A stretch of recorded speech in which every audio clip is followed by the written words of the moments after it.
Students, I am doctor Raju Sharma. आज का हमारा टॉपिक है यूरोप का प्राकृतिक स्वरूप। संरचना के आधार पर यूरोप को 5 भागों में विभाजित किया जा सकता है। पहला, उत्तर पश्चिमी प्राचीन पर्वत।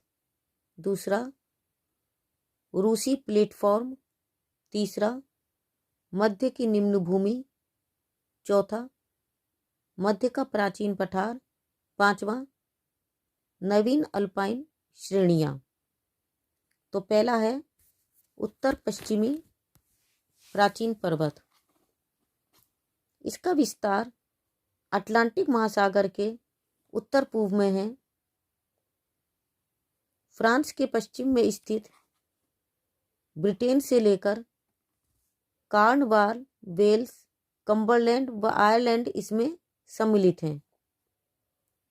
स्कैंडिनेविया, फिनलैंड और आइसलैंड भी इसी में सम्मिलित हैं। यहाँ प्रमुखतया आग्नेय और कायंत्रित चट्टानें पाई जाती हैं।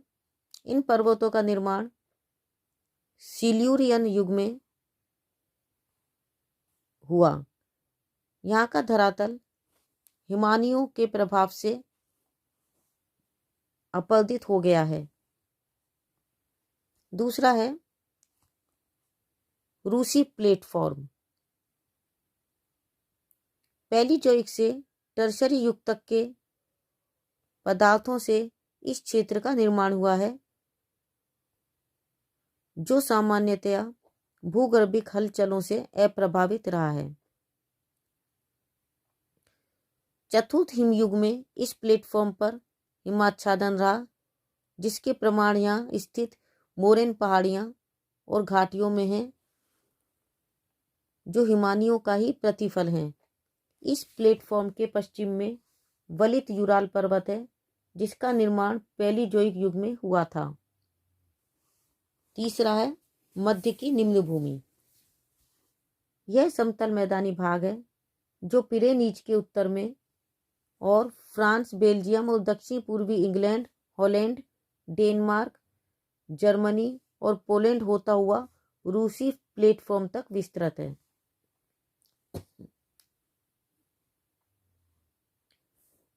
क्वाटरनरी युगीन हिमनद ने यहाँ पर हिमोड़ फैला दिए, जो बाद में विस्तृत हो गए।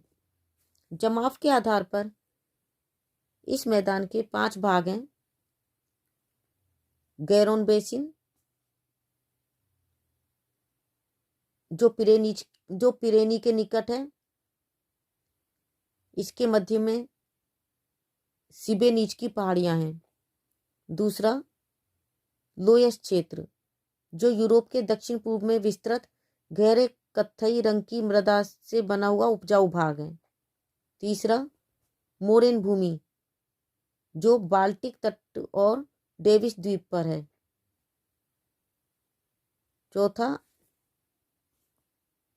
अंतिम मोरेन भूमि, जो जेटलैंड प्रायद्वीप के पूर्वी तट से आरंभ होकर पूर्व में जर्मनी और बाल्टिक राज्यों को पार कर रूस तक है। पांचवा, सैक्सोनी और साइलेशिया के क्षेत्र, जहां हिमनदों से निकले जल से एकत्र मृदा का विस्तार है। चौथा भाग है मध्य का प्राचीन पठार। इसके अंतर्गत स्पेन प्रायद्वीप, फ्रांस की उच्च भूमि, जर्मनी का पठार और बोहेमिया का पठार सम्मिलित है। इसकी शैल प्राचीन है और अनाच्छादन क्रिया से प्रभावित है। काले सागर के पश्चिम में रोमानिया का निचला पथरीला क्षेत्र भी है,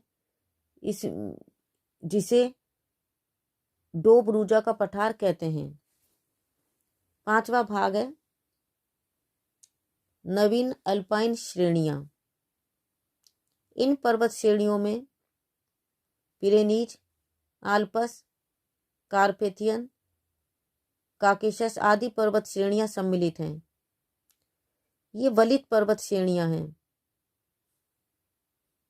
मेसोजोइक युग में एक बड़ा सागर जिब्राल्टर से लेकर दक्षिणी पूर्वी एशिया तक विस्तृत था, जो टेथिस सागर के नाम से जाना जाता था।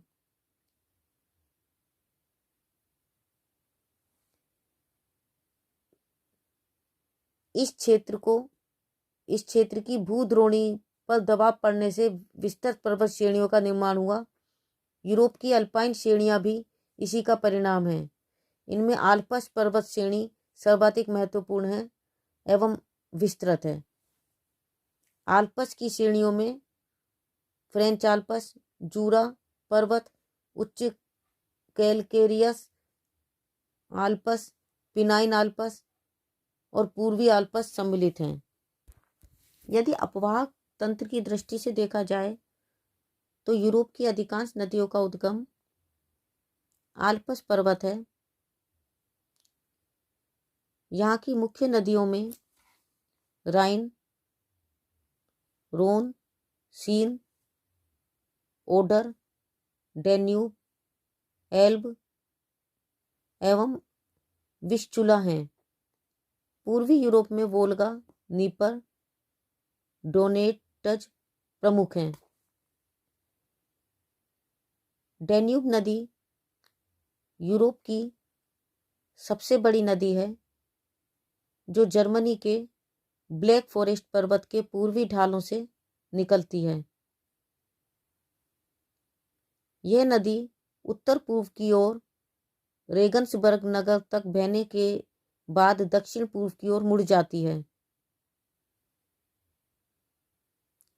जर्मनी की सीमा पार कर ऑस्ट्रियन गेट से यह ऑस्ट्रिया में प्रवेश करती है और ऑस्ट्रिया के मैदानी भाग में आती है, जहां वियना बेसिन बनता है। आगे ये नदी पूर्व की ओर हंगरी, चेकोस्लोवाकिया और यूगोस्लाविया में बहती हुई रोमानिया और बल्गारिया की सीमा बनाती हुई काला सागर में गिरती है। इसकी प्रमुख सहायक तिसा नदी है, जो यूगोस्लाविया में इसमें आकर मिलती है।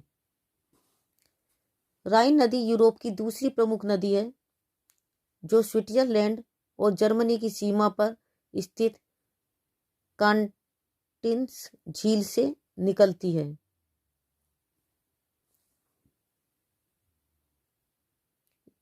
लाइन, मेन और नेकर इसकी प्रमुख सहायक नदियां हैं। यह नदी जल परिवहन के लिए उपयुक्त है। वोल्गा नदी वाल्दाई की पहाड़ियों से निकलकर रूस में बहकर कैस्पियन सागर में गिरती है।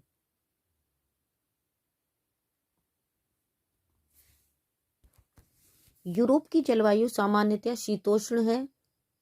यद्यपि उत्तर में इस महाद्वीप का विस्तार उत्तरी ध्रुव वृत्त के उत्तर तक होने से वहाँ शीत जलवायु है, जबकि दक्षिणी यूरोप में भूमध्य सागर के प्रभाव से भूमध्य सागरीय जलवायु है। यहाँ की जलवायु को प्रभावित करने वाले प्रमुख तत्व हैं अक्षांशीय स्थिति, महासागर एवं सागरों का प्रभाव, धरातल का प्रभाव और चक्रवातों का प्रभाव।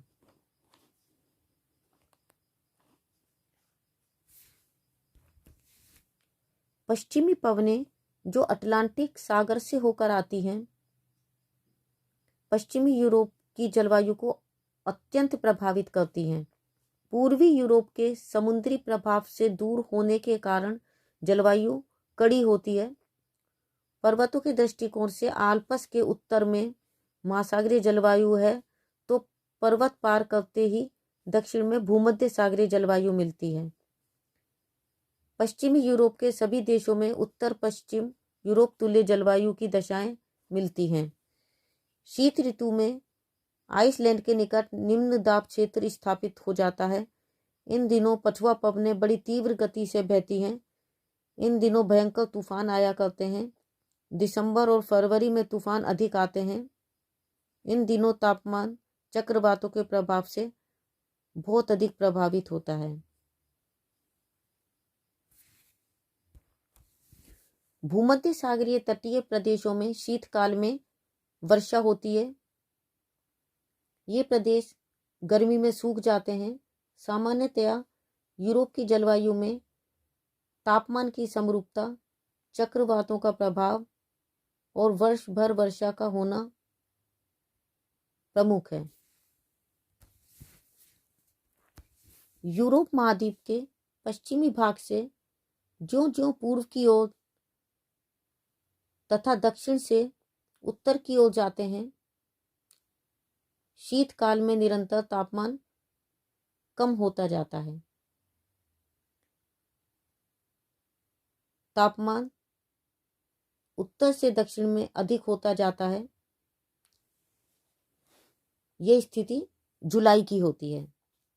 सामान्यतः इस समय उत्तरी England, Ireland, Norway, Sweden, Finland में तापमान 15 डिग्री सेंटीग्रेड से कम होता है, जबकि 15 से 20 डिग्री सेंटीग्रेड तापमान पश्चिमी, मध्य और पूर्वी यूरोप में रहता है। दक्षिणी यूरोप में इस समय तापमान 20 डिग्री सेंटीग्रेड से 25 डिग्री सेंटीग्रेड रहता है। इस प्रकार से हम देखते हैं कि शीतकाल में यूरोप महाद्वीप के पश्चिमी भाग से जो पूर्व की ओर और दक्षिण से उत्तर की ओर जाते हैं, निरंतर तापमान कम होता जाता है। लेकिन जुलाई में तापमान उत्तर से दक्षिण में अधिक होता जाता है।